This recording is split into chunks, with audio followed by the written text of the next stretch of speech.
All right, welcome to Kraken World News. I'm Wes Potts. And I'm Alex Keeneman. Today, Nobel Peace Prize winner Malala, and I'm probably going to mess this up, Yousafzai, returned to her hometown for the first time since being attacked and shot by the Taliban. Jim Carrey submitted a portrait of the president today to the Smithsonian called "You Scream, I Scream. Why Won't Everyone Stop Screaming?" You can look that up on Twitter. It's pretty awesome. It's a portrait of Donald Trump.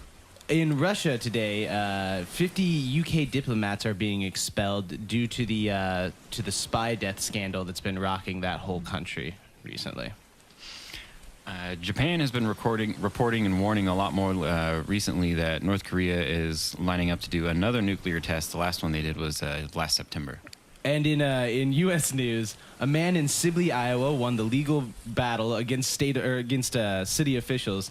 The legal victory was to state that the town smells like rancid dog food. He also stated on his personal website that the horrible the smell of rotten blood and beer odor hangs over the town. And this is what he won his legal battle against.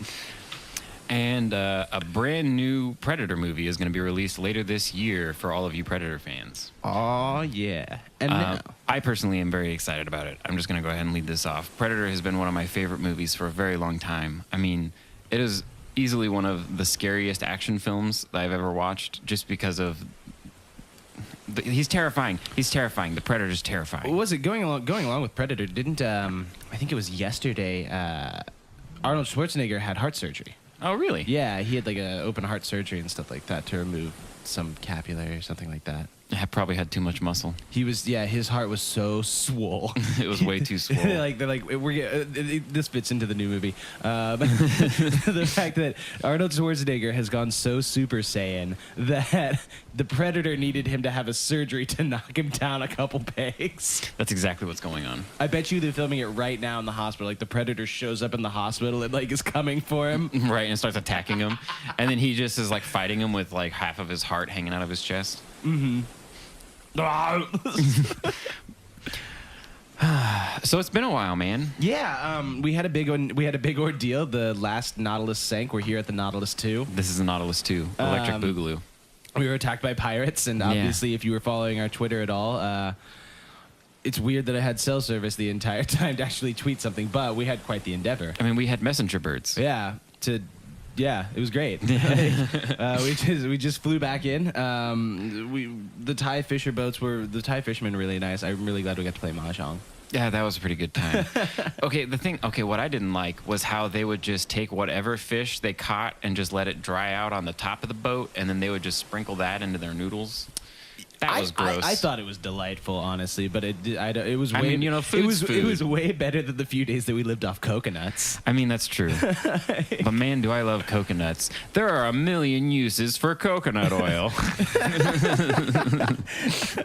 I saw one of those the other day. For honey. It's like all of the things that are beneficial when you drink honey. And now I can't not look at my honey bottle and just be like, I gotta test this theory. I gotta do you want to have a honey chugging contest? Yeah, maybe. We'll do it live sometime. We'll have to do both that. have something and we'll try to chug honey faster. It's super beneficial. Yeah. It's really, really beneficial. I drank some with my tea today, actually, before I came over here. That's probably pretty nice. So it was good, yeah. I always forget to put honey in my tea until I'm done with it. I'm like, you know what? Honey would have been a good idea. And I'm like, oh, no, I forgot. Of course, I have a hard time making any sort of like commitments to fancy teas. Like whenever I make tea, like I really have grown up with like just your typical American homemade sweet tea, which is essentially 2 bags of Lipton on boil for a couple minutes and then add more water and sugar. So not super great tea, but still just the typical tea. And so every time I drink like a really nice cup of tea, I'm always blown away just at how good the tea is off the bat. Like a good Darjeeling is wonderful and stuff. I think that's what I drank today. That's why I mentioned it. I have found that I'm not as into green teas as everyone else seems to be. Like I feel like I have to have like a fruit with the green tea to make it appealing to me. See, what I've come to find is that like I feel the same way. Is that most of the time green tea just kind of like it has that like slightly vegetal flavor. I think is what they call it, vegetal. I don't even know. It tastes like vegetarian. It's like a grassy kind of. Yeah, like grassy. Yeah. But I mean, like, I only really like that flavor whenever it becomes too much. You know, whenever it's like overwhelming. Otherwise, it's so subtle. It's almost like, well, I'm just drinking tea that's just not as strong it tastes. Yeah, I think the thing is, like, for me, it's really like, and I think a lot of places like steep it a little bit too hot because you're supposed to keep that at a cooler temperature. Like black tea, you're just supposed to scald the shit out of, but like green tea, you're supposed to keep it at a very particular temperature. And I think a lot of places that I've gotten it, they just do the same thing as they do with black tea, and it just burns it and with it the same temperature, awful. water, and everything. Like, Yeah, actually, I did have a phase where I fell in love with this stuff called yellow tea. Oh yeah, like oolong and stuff like that, or no, it's like smoked green tea, so it makes the pigment yellow. I just remember, what was it? There was one that like, well, Drew, you know Drew obviously, but he had one that had like a buttery note on it one time and stuff like that, and it was really good. But yeah, man, I don't know. Tea. I haven't thought about tea in a while. Neither have I. Today I just woke up and I was like, I'm gonna drink tea instead of coffee. To test this honey theory out. Really. Yeah, right. So, do you want to talk about this whole debacle with what just happened with the first Nautilus? Yeah, sure, absolutely. Because that was so interesting to me, and this is like, okay, all right, let's flash back a couple weeks ago. Brand new episode of Waking the Kraken, episode 21. We had Dave Chappelle on here. Yeah. I think you all may remember. And then we haven't had an episode since because that same week, we got a text message from our landlord that said, "Hey, we would like to be showing your house in 2 days, and also we're gonna come by tomorrow morning to look at it." Oh yeah. And that was all it said. It was basically like, we just wanted to check and make sure that worked out all right for you. And it's like, okay, well, first off, like, you gave us like 20 hours heads up that someone was going to be coming into our house tomorrow. Also, we're in the middle of moving out and at the time, so it's just kind of like a really bad time where, like, you know, Wes is trying to move all of his stuff into his new place, and I'm trying to move all of my stuff into my new place, and then we're also trying to get the old house, you know, we're leaving it dirty to kind of help us weed through things. So it's just a big mess. It's a big mess. Oh yeah, it was a clusterfuck. I think the thing that was also bothersome about that whole thing is it doesn't sound so weird if you don't realize that we had already paid for. We had another month and a half on our lease, and we had already paid it up. Yeah, like, right. That was the other thing is like, it's just, so like we paid on like for 2 months, and then 2 weeks into the 2 months that we had to move out, we got told that we had to leave. Yeah, pretty much. Yeah. I mean, they didn't necessarily force us out, but they weren't really being very communicative at first, and so it just felt like we were kind of being pushed out. But then whenever I would say, okay, well, if we're going to be pushed out, blah blah blah, then are you going to refund us part of our rent? And then they would just turn around and say, no, you're responsible for your entire lease. And it's like, what do you want us to do? Yeah, I don't know. Like, I still have yet to get the money back. That's kind of one of those things. Yeah. Like, yeah, well, I'm pretty sure that's going to be happening here pretty soon. Right. Thankfully. But yeah, and it's just been a bunch of nonsense. You know, I finally got them to just start talking to me, and it comes to find out they had a pretty good reason. You know, they had another tenant that was about to have a baby, and they wanted a bigger house, and so our house was bigger. And yeah, we had both just happened to start moving out, which was going to be great for us. I kind of wish they would have just told us that off the bat. Like, if I could have just gotten like a spiel of like, hey, like, we've got this like family, they're going to be young, they want to move into your house, like, because they want a bigger house. Like, I'd probably be less bitter about like being like, sure, we'll get this shit cleaned up for you and stuff like that. Like, because I like babies. Babies are great. Like, yeah, right. And it's just kind of like it was just weird about how the way they went about it and did the whole thing. I felt like, and then to finally come around and be like, oh, well, this is what's going on. And it's like, well, if you had told me that from the beginning, dude, I wouldn't have been so stressed out thinking that you were just trying to get me out of this house faster. Right, yeah. And it's like, that's what was freaking me out, is all I thought was, well, shit, he's going to come in here and look at the house and see that's dirty and say that that's his mess to clean up. Yeah. Even though we still got a month and a half left on our lease. And it's like, and then he's going to charge us a bunch of money. We're not going to get our deposit back. We're probably going to have to move out early, and all this bullshit's going to happen. But it didn't. Yeah. Well. Yet. Yeah. So, we're recording this so we can hold it against. This is digital blackmail. Digital blackmail. I saw. I had a really weird thought this week. Like, so I haven't had internet in my house for the whole month. In the new place. I'm gonna call my ship the Esposito. Like, how did you go? How have you been going weeks without availability of Waking the Kraken? Well, I record it, so I already know what I say. Yeah, right. Yeah, right.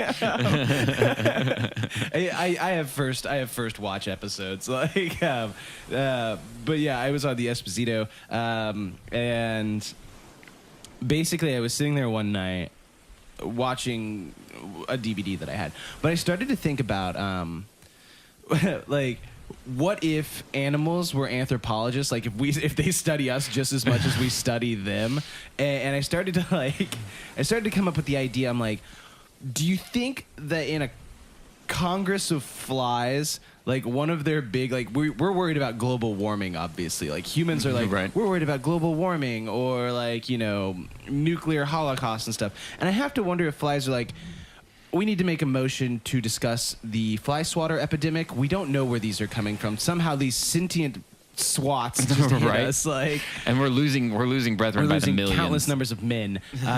We need to understand this. Get our best fly scientist on this right now. A flyentist. Yeah, that's literally all I thought about one night. Was I'm like, what if dogs just like research people, or like what if flies are researching people? And it just gives me this like weird anxiety of now I feel like I'm being watched by every creature. Yeah. Well, I mean, you've lived with a cat, and that's basically like living with somebody who studies you. Yeah, but she was just as stupid as I was. I would have conversations with my cat. I just like, she'd like meow and I'd be like, oh really? And then like I would just try to like I was living with my ex-girlfriend at the time when we had the cat, and so my ex-girlfriend would be in the bedroom, and I would just literally have a conversation with my cat to see if she caught on to what I was talking about. Like, my cat would meow, and then I'd be like, Boo, you can't just say that. That's your mom. Like, stop being a monster. I know, I know. But seriously, you need to cut that out. Like, by the way, that sentient pile of mashed potatoes that I live with now, Petunia. Yeah. Is amazing. How's she doing? She's good. Yeah. She's fine. Yeah, she went to the vet this morning. Her back was stiff, and so did she get a doggy massage? No, she went to the dog spa. No, she got steroids instead. Yeah, so she's gonna get amped for the. That's what I thought. She was gonna get Predator movie for the but she just passed out instead. But yeah, basically like her back was just a little stiff, and so it was pushing one of her discs up. Oh yeah. And so they just gave her some steroids to help heal it. But that dog is hilarious. Like, if it smells bad, it wants to eat it. It just like the stinkier it is, the more Petunia wants it. And Petunia's a little Pekingese. She weighs like maybe 6 pounds, mostly fur. So, and she only has 5 teeth. So like the other day I was just making tuna casserole, right? And I'm just sitting there talking to her, and the whole time I'm like, Petunia, I can't give this to you because she can't have human food. She's right. A little designer dog. They can only eat certain things. But basically, like, I'm just going there the whole time, and she just keeps looking at me, and I finally am like, all right, whatever. Like, she hadn't eaten any of the dirty food that was in her bowl, and I just poured literally like 3 drops of like tuna juice onto her food. She ate the whole thing in like 3 seconds, and the rest of the night was following me around waiting for more tuna juice. I only had food around for like another 45 minutes. It was another 2 hours of her waiting for more tuna. What if she's like, in like a past life, she was like one of those guys that makes those really designer cheeses that smell really wretched, and so like she's just like in her little inside French head, like she's right. she's like, the food, it smells so bad, but I want it. Man, I want her to be French. Now get me a cigarette. Yeah, but that's been new. Getting used to, literally, I don't know, that's what she feels like. It's just a pile of mashed potatoes with the beady eyes that looks at you every once in a while. Like, what's good? Right? My cat was the night because she was just all black, and so like literally she would just be like a shadow with 2 beating green eyes, and you'd be like, boo. Boo. Boo. That's her name. Yeah, that was what it worked. So I had to do something at work yesterday that I potentially could have been a very weird thing. We had to set someone out, which basically means they weren't paying their rent. They were served the eviction notice, and they had a specific time in which they were allowed to come back in and get their stuff out. Right. And if they weren't there by that time, then we just started moving their shit out.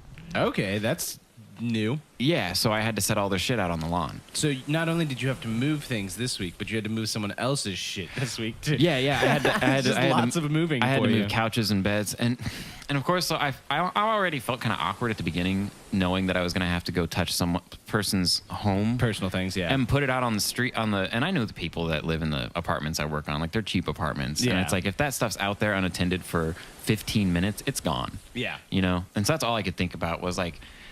And I walk in, the very first thing we do is like, okay, let's just do room by room. And I'm noticing that the place is pretty clean. There's like a bunch of family pictures around. It just looks like a normal house that you know. Oh, it's did like you throw out a granny? Please tell me you didn't throw out a grandma. No. Like, it was a guy and a girl, and they had a little son. Okay.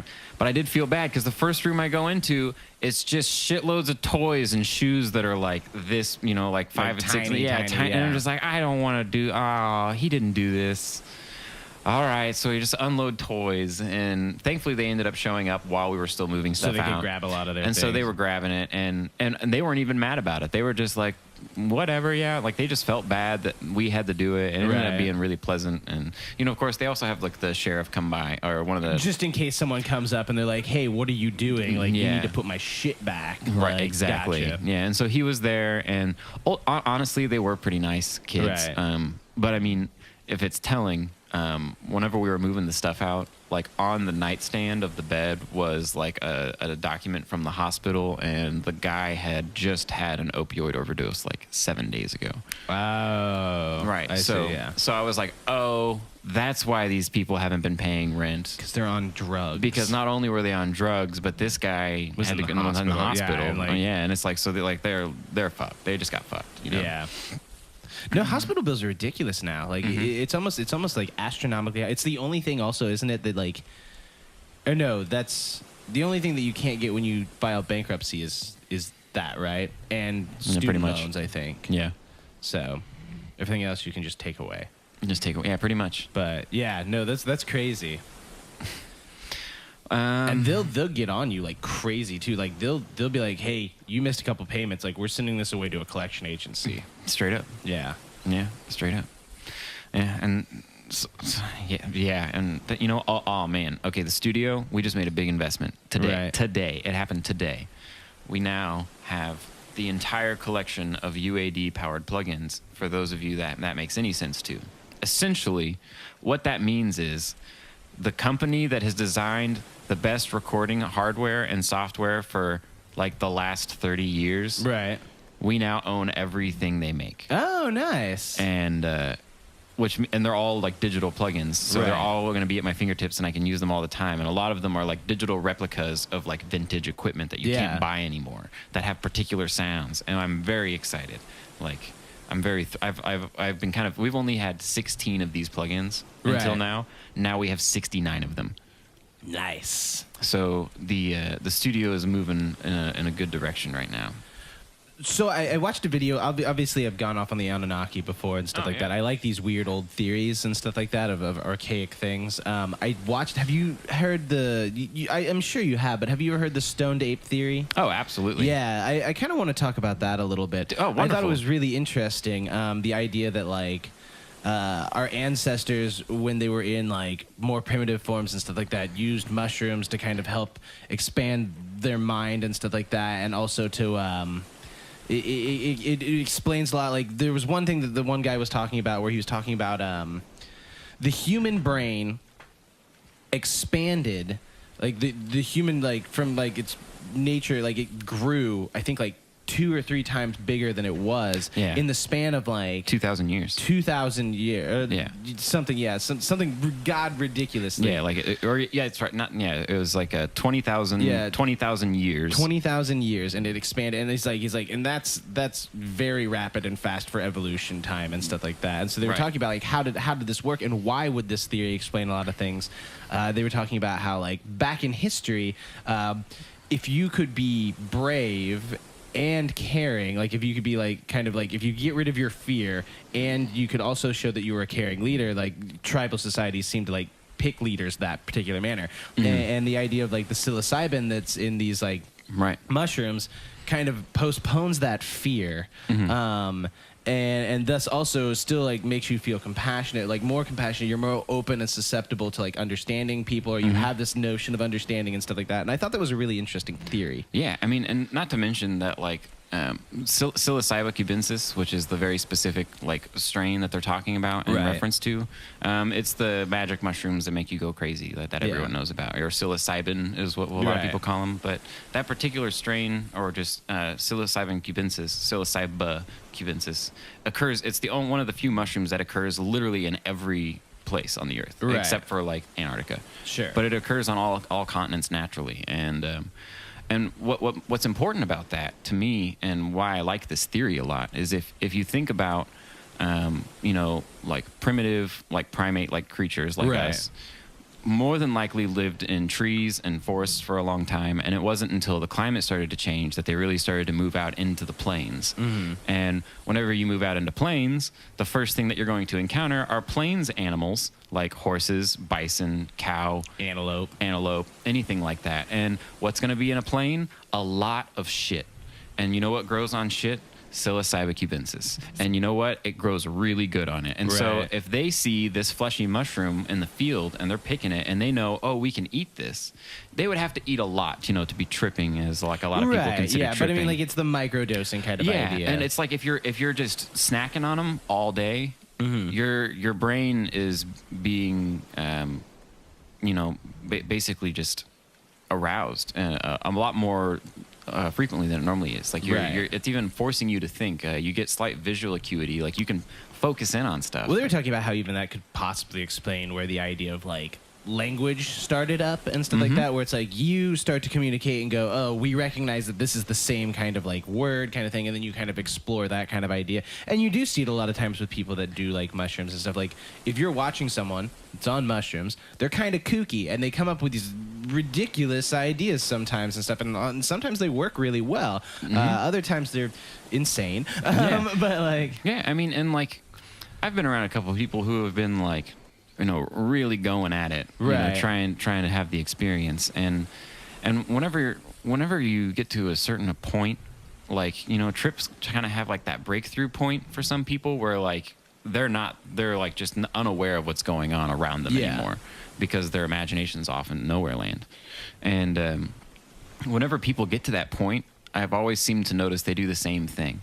Like they'll be talking to you, but it's almost like they have only syntax. It's like all they can do is talk about syntax. Like I don't know, they seem to have no concept of like how they really need to say something to relate the idea properly, but they're saying things that make sense to them.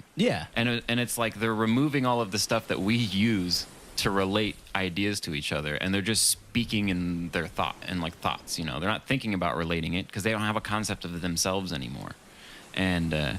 And so, like, it makes a lot of sense to me that, like, syntax and things like that may have come about just from, the actual, eating of, mushrooms as they're foraging, No, I remember reading, I've been really interested in a lot of weird things recently since, like, I've had a lot of time to myself. So I've been obviously interested in learning about that theory, so I've been reading a lot about that, and then I also have been really interested in cults, especially since have you seen that show Wild Wild Country yet? No, I have not. It's about what is it? There was this group have you ever heard of, I think it was Osho? Yeah, so the philosopher, like the spiritualist Osho. Okay. It's his particular like group of people that was like a cult. They founded they had all these different kind of things, but eventually they wanted to buy a ranch out in Oregon, and like it became this huge ordeal. It's like it was called Rajneeshpuram, and they basically eventually, like, the leaders were involved in such scandals as the biggest illegal wiretapping of any private citizens, the first biohazard, or like the first biological terror attack on the United States because they did the salmonella poisoning in Oregon and stuff like that. Right. And I think there was like a big scandal with immigration because they were just having people say they were getting married even though they didn't believe in marriage. And so like you could have people get a green card and stuff. But it's this really interesting 6-part documentary. Okay, where can I find this? It's on Netflix. And it's on Netflix. Yeah. And what's it called? It's called Wild Wild Country. Wild Wild and you Country. get both sides. You get both sides of this like small town of mainly retirees, and then like you get like the lawyers and everything else, like these people that were involved in this group of people that were talking basically about what was going on. Yeah. Right on. Okay. And Wild Wild. And who's it about again? It's about the leader Osho The and leader his of producer. Osho. Following, Okay. I think he has a different name most of the time in the show. It begins with a B, but it's phasing me. Like Osho's just the easiest name to remember. Yeah, right. Like, Yeah. Man, like I actually just watched a short video kind of like investigative journalist kind of thing on the Almighty the Church of the Almighty God cult, okay. and that's a really, really interesting one as well. Where did you watch this one on? That's interesting. I think I just found it on YouTube, to be Okay. honest with you. But yeah, if you just type in Church of the Almighty God, like that was something that was bigger, like late '90s, early 2000s, and that's really whenever it kind of happened. And that's why I was interested in it, is because it was something that was happening like just as I was really starting to realize the world. Right. And so I remember hearing about it, but I didn't really know anything about it. And that's definitely a really intriguing one to look up. I think especially for people our age, you know. Yeah. It's like I just got done listening to the podcast Heaven's Gate, and that's something that happened while we were alive. Yeah, right. At least people our age. Yeah, like that. What was it, like 1990 or it was 94? Yeah. Mm-hmm. It's 94. Yeah, and yeah, no, that was a really good podcast as well. I would suggest listening The to Heaven's that Gate one. Yeah, the podcast? Heaven's Gate podcast. Oh, It was yeah. probably one of the better ones, like that and Atlanta Monster. Man, you know, as a podcaster, I really do need to be in the habit of listening to more podcasts. I tend to do this when I'm at work. I listen to a lot of podcasts. Like if I'm back in the back, like making things and stuff like that, I'll listen to podcasts quite often. Yeah. Man, I've been so caught up in just listening to music lately and just like trying to find new stuff to think about and working on new ideas, and just that like I feel like my like brain gets overtaken by it sometime. Like there's some new artists that I have in my head that I can't stop thinking about. And like especially this girl Tove Sturk. I don't know, for something about Wait, her. say that one more time, but slower. Tove Sturk. Okay. For some reason, it sounded like you said toaster at first. It's like one girl who's named like Toaster, and I was like, what? Right. But she won like a Norway's or Sweden's like idol contest. Or she didn't win it. She got like third. But like her production is amazing. And if you want to listen to something that's different, Tove Sturk. It's really fresh. And also Hobo Johnson, you know. Oh yeah, he's blown up recently and stuff Yeah. like that because of his internet videos. Yeah, man. And like I don't know, I'm really into this like kind of, it seems to me that there is this like fresh scene of artists that's starting to emerge in the music world, and they're all really focused on doing something they are good at. Like Hobo Johnson only works because that guy, Hobo Johnson, Right. he's like, he has so much control and like insight over everything that's happening, it seems. And like Tove Sturk is, I feel like the same way. I feel like she has so much control over the image, and like no one could really do what she does. Have you listened to Logic's new album yet? I haven't listened to it yet, but I've No, I been have told not. by a lot of people. They're like, "Oh, you should listen to it. It's really good. It's right down your alley." So I was curious because I know you really liked Logic. I and do. stuff. I haven't actually had a chance to listen to that one yet. I've actually like been like meaning to, and I have it on a playlist on my Spotify. Right. And I just have not gotten to it yet. I've just been on a Migos loop recently. Right. And that loop is Percocet. Yeah. Molly Percocet. That's Future. Oh, you're right. You're right. I was gonna say something. I lost it. Wow, it's all right. Like, but you're talking about you've been listening to a couple other artists recently. So obviously there's Toaster. I was gonna say, The Weeknd just put out a new album. Did he? I didn't yeah. hear about that. Like he didn't announce it. There was no singles or anything. It just came out a couple days, like yesterday or the day before. Yeah. And apparently, it's very heavily influenced by his relationship with Selena Gomez, which I had no idea even happened. Oh yeah, and then she went back to the Biebs. Yep, I went back heard. to the Biebs. Yep. Speaking of which, in film news and stuff like that, obviously Eye of Dogs comes out, or it's out now. Like Wes Anderson's new film. every young hipster is super excited about that. As they should be. But the one movie that I'm really excited about that came out this month, at least where we're at, it's probably been out for months in like Los Angeles and stuff. But there's this movie called Death of Stalin. Okay. And it's got Steve Buscemi, and it's got like a large cast of a bunch of different people. I'll try to put the trailer up in the description and stuff like that. But it looks hilarious. It's a dark satire comedy about Stalin's death. Right on. And like it is probably one of the funniest like trailers that I've seen in a long time. Just to deal with that idea of a megalomaniac's like kind of death and stuff like that, and like how this country's all in this thing, and it's got the father, like the grandfather from Arrested Development in it. Okay. And it's got I think it's Draco Malfoy's dad's in it too. Really? It's like Okay. this like huge general, and then like it's got all kinds of people. Steve Buscemi's in it, so I'm already sold. Steve Buscemi's the man. He plays a guy that's like trying to become the next premier of Russia, and it looks funny. It's great. All right, and so this is just a trailer, or did the This movie? is a trailer. It came out here where we're at this month. It actually is out at the Moxie right now. Okay. And I'm really very excited to see it. Yeah, and is it going to be there for a little while, you think? I think the Moxie will probably have it for a couple weeks, like probably at least like 2-3 weeks. It's at Alamo also. Okay. And then another one, I guess I'm going to go see Ready Player One tonight. Oh, hell yeah, dude. Chloe is really about going to go see it. She's like, because I made the comment to her whenever we went and saw Red Sparrow. She's like, do you think that'll be any good? And I was like, well, it's by Spielberg, so probably not anymore. I was like, that used to mean that it would be good if it had Spielberg on it, but I have been relatively unimpressed. So I'm going into it to like, I've heard from a lot of people though that it's amazing. Yeah. Like some people came in the shop and said it was great. If it tells you anything about this movie, okay, the book Ready Player One appeared to me 5-6 years ago. I was still working at Ocean's Inn, so it was before you and I had met, and a bunch of people kept saying like, you should read this, you might really like it. And even Kaylee at one point was like, I heard this book was really good and it sounded like something you'd like, you should try and read it. And honestly, I kind of ended up having the same hang up with the book. When I like read it, like I really enjoy the story and I think it's really unique and I like the book, but like some of the references to like 80s culture and pop culture it's hard to write about stuff like that. Incredibly niche. You had to have been there, kind of thing. Right. Yeah.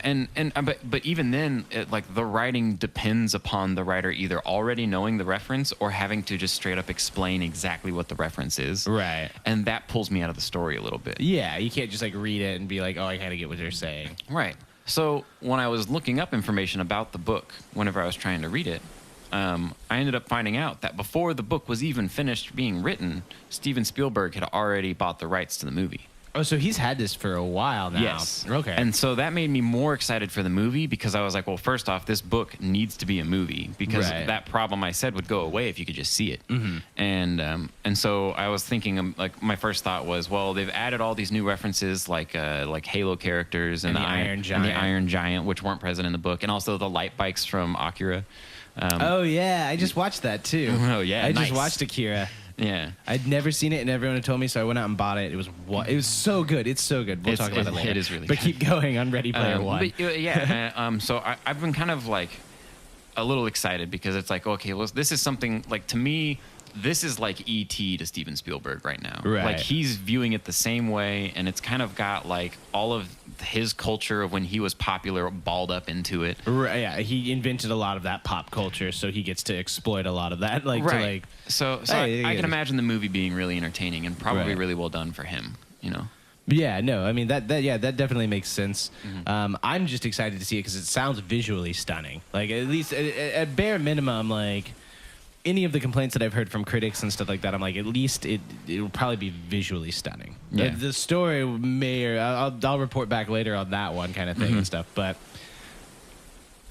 it's kind of like I saw Tomb Raider. I think, did I talk about that on the last podcast? No, we didn't. I hadn't seen Tomb Raider then. I'd seen Red Sparrow. Yeah, but you I had just hadn't seen Red Sparrow. Yeah, but I hadn't seen Tomb Raider. I went and saw Tomb Raider, and although it was a very interesting piece, I found it just to be. I feel like it was released at a weird time. I feel like it was more of like a summer blockbuster kind of feel that was released in March. Right. So yeah, that makes sense. But it was good. I mean, like the thing is, like it's definitely, if you played the video games Tomb Raider, you're gonna love it. Like it even has some, like when I watched a video on it later, it has like shot by shot recreations of certain things from the video game. That's amazing. And so yeah, it was really really interesting on that, and I actually really loved the story that the story. I think the execution of it was just kind of hokey and like kind of stuff, but I was like, but you could see where they were like kind of on their grind with like this idea of like, we need to do this like one really cool archaeology kind of thing, and I really liked the idea behind it. Yeah.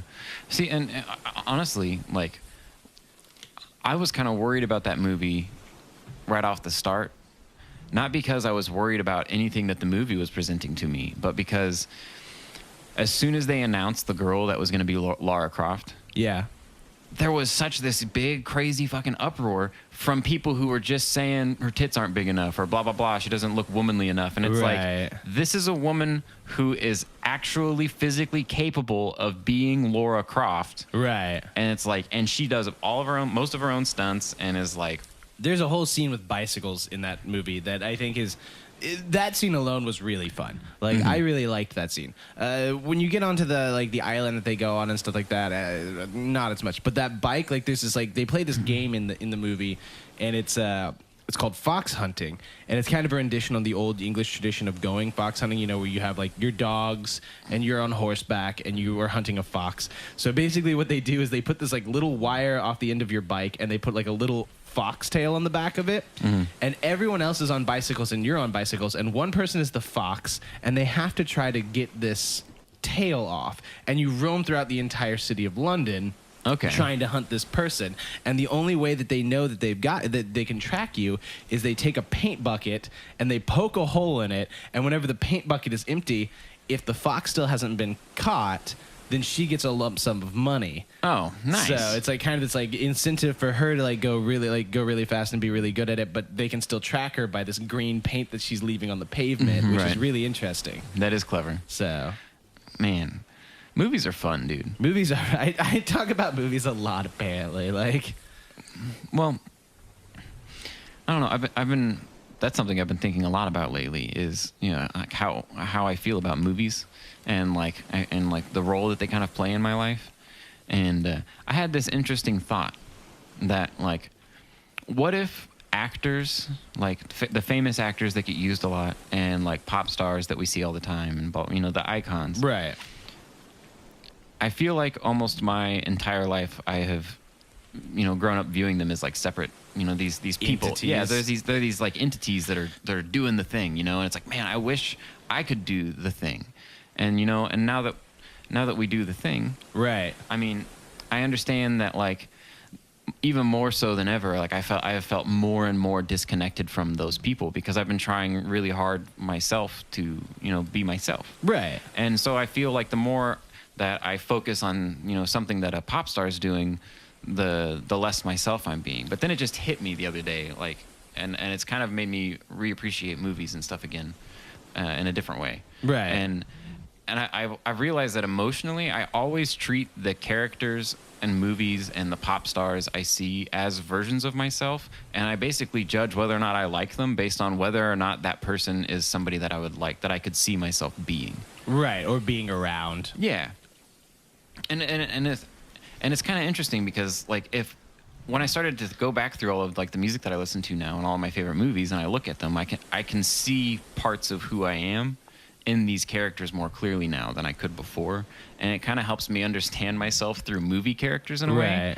And I highly recommend that you do this, like, and to not be afraid of saying like this is a person that I feel like represents me well, because I feel like there's also something that's kind of scary about branching out to say like this person really I feel like I get this person and they represent it. Doesn't. I think that's definitely like, especially like we a lot of times in movies we'll always bash the coward. We're like, oh look, the coward's running off kind of thing, and like, oh, I wouldn't do that if I was in that situation. But most of the time, yes, you fucking would. Like, Yeah, right? if there's people getting shot in front of you and you decide, fuck this, I'm leaving, and like you try to run away, Yeah. you would be that guy. You wouldn't be the guy that's like, I'm gonna be the badass and like fucking flip kick the gun out of Right. his hand and like It's not break gonna his happen. fucking nose. Like, you're gonna be like, I'm gonna try to keep my head as low as possible so that maybe I can sneak away. Yeah. Like that's kind of one of those interesting things when it comes down to movies and stuff is we always want to be Snake Plissken or something else like that. Yeah. But most of us aren't. Like, and that's why we really like those characters though too, because we like to imagine that that's who we would be. Like, Yeah. we like to imagine that in the Hateful Eight we're gonna be the good guy that's like shooting like stuff like that. But most of the time we're not. Most of the time we're cowards and we're worried about things. You know, right? I can't. His name is escaping me right now. The guy who was the main character in who is Black Panther, the actor. Oh, something Chadwick? Is Yeah, it? yeah. Chadwick. That's enough. So we got Chadwick. He was on the Trevor Noah show. Yeah. And they had like a long talk about, you know, Black Panther and what it meant. And like, obviously Trevor Noah being one of the only colored late night show hosts, they gave him a good long time to really talk. And they really went back and forth. And like, it's a really great conversation. But more importantly, he said something that I thought was really truthful and then kind of connects back to this is that like, he felt like with that movie that the reason you look at it and you don't feel like Killmonger's the bad guy is because nobody is the bad guy in their own story. Right. And he said we wanted that to come across more than anything because we feel like it's more important for people to realize that there are no side characters in real life. Everyone is the main character and you can always be the hero of your own story. Right. And that's a pretty inspiring thing to me, especially when you watch movies and you can see the dichotomy of, well, this person's clearly going to be the hero. And it just kind of it's a good way to separate like a real story from a fake one is if you can look at the enemy and see yourself in them, like that's more real, you know. And I've really been drawn towards that a lot more lately. Right. Yeah. Absolutely. Yeah. But Ready Player One tonight. I'm really excited to see that. But Ready Player One tonight. Ready Player One. So I'm really excited to see that movie. You have to tell me how it is. I'll tell of you how course. it is probably next week. Next week. And then hopefully by that time I have seen Death of Stalin as well. Because yeah. that's the one that Chloe asked me if she was really excited about going to Ready Player One. I'm very much more excited about eventually seeing Death of Stalin. Right. Death of Stalin, man. And it could be maybe in like a couple weeks when I see him, I might possibly have flipped and be like, Death of Stalin was terrible. Ready Player One. I don't know why I was excited about it, but aesthetically, just off the trailers, I really want to see Death of Stalin. All right, I have an idea. Super fight. Let's do it. Okay. All right. What was our last one that we had? I'm pretty sure it was these two. So it was E.T. and a K-pop star. Yes. And was it this? E.T. did have animal control, or like the ability to control all animals, and I think the tranquilizer gun was different, but that we'll work with this. Let's new boat, new rules. Because I remember that one. So that was Hillary Clinton. That was Robin Hood. Don't remember that one. that was the cheetah. The cheetah. Yeah. And was it this one? Was there 10? No, 10 of them was the very first one. Remember? That's right. You're right. You're right. It was the first one, and it's not the flamethrower. Definitely not that one. You know, that's probably it then. I think that's it. We should Armed with really the start re-listening to our own episodes. Not to toot our own horns, but seriously. Well, this time the cards were we pirates, man. Pirates, They mixed baby. up my super fight deck. Yeah, pirates. Eh. All right, so we didn't have any responses this week on this one. That's did okay. you get any? I didn't see any either. So let's debate it on this term. E.T. has, I guess the only question I would have is, armed with a tranquilizer gun, does he have unlimited tranquilizers? Is this like a realm much like Dragon Ball Z where they have unlimited kind of like power kind of thing until like they're done? I think we can only go by with what the card says. And I would assume if you're armed with a tranquilizer gun, you only have so much ammo. Okay, so there's also probably only so many animals that E.T. has around him. Yeah. So This one's kind of the one that's up in the air for me, is how many animals... I would say that in order to be a K-pop star, you have to be a very well-rounded individual. You got to be able to dance. You got to be able to sing. You got to be able to look good. You also got to be able to cha-cha. Yeah, exactly. And you have to be a good actor. You have to have at least those things going on for you. And a lot of that, E.T. doesn't have. But he has the ability to know how to travel, like, space. He did crash land on the planet. I mean... But he was flying something around. Right. He's the only one of his kind. I guess he does technically. He can fly. Yeah. We know that from the movie. Yeah. And he totally knows how to use the telephone, at least. Well, that's true. And he has he has control of all animals. I'm going to go with, I think that E.T. might win this one. I agree. You're right. E.T. would win this one. Because he can fly. And he has a ship. And he has a ship. Probably has weapons. Yeah. Probably. Unless he's a peaceful race. But then he still has the ability to fly. He can just get out of the way of all the tranquilizers. Exactly. Yeah. He can just go to another planet. E.T. is our winner. Who's our next contestant on this super fight? All right. Hold on. I got to get rid of this K-pop star. Boom, gone. No, we're not. That's right. Not from the end. I tell everyone that comes in and draws to not do it from the end. And then what do? Draw from the end. All right. A Nigerian prince. Okay. Internet scams.